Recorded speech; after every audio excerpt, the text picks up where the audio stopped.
Gusto nila nga dautol ang mga Duterte para si Inday Sara maapil og kadaot para si Inday Sara dili na mamahimong presidente Gadget lang.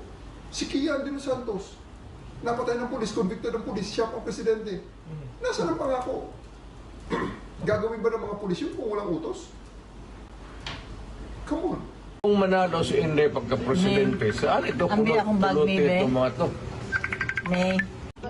Lalo na siguro kung matulan na po siya, mas masaya po kami. Magkakamit na po natin yung justisya.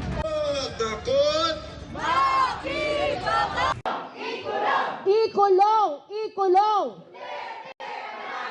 Naalala ko yung mga paghihirap na pinagdaanan ko. Pag sinasabi po na siya yung biktima, nagpupuyos po sa galit yung nararamdaman namin dahil kami yung totoong nakaranas ng karahasan. Hanggang sa makulong siya, hindi po kami titigil.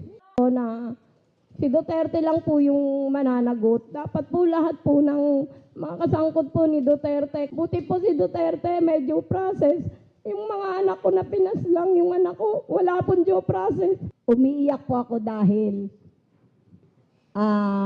masaya dahil nahuli na nga si Duterte. Napakaswerte niya po dahil siya ay binigyan ng karapatan upang ipagtanggol ang kanyang sarili.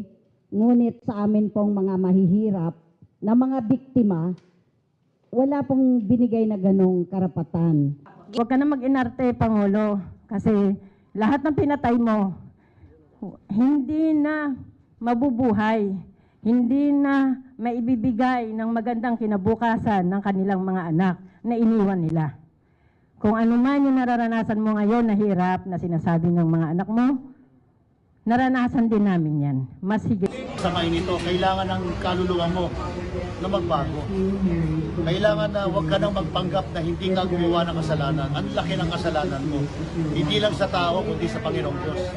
Ang nanay mo ay isang kilalang Catholic lay leader sa Davao, malapit sa mga Iswita. Very prayerful woman. Siguro sa iyong kulungan, magdasal ka sa nanay mo, and I will pray to your mother to intercede for you. It is not too late to ask forgiveness. Magandang aminin mo na, wag ka nang magsinungaling sa ICC. Aminin mo na lahat. Pag inamin mo na lahat, the ICC will give you only 2 life sentences. Not 5, not 10. 2 life sentences lang. Pero mas may kapatawaran, mas may pag-unawa ang tao sa isang nagpapakumbaba at umaamin na may kasalanan ako. Ako ay humingi ng tawad dahil nagpapatay ako ng libo-libong kapwa Pilipino.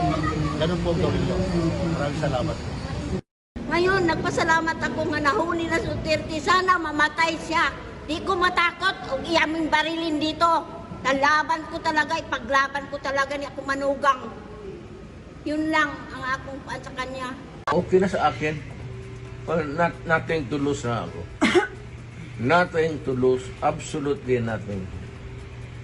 Hindi ba rin ako sabihin mo kulong ng habang buhay?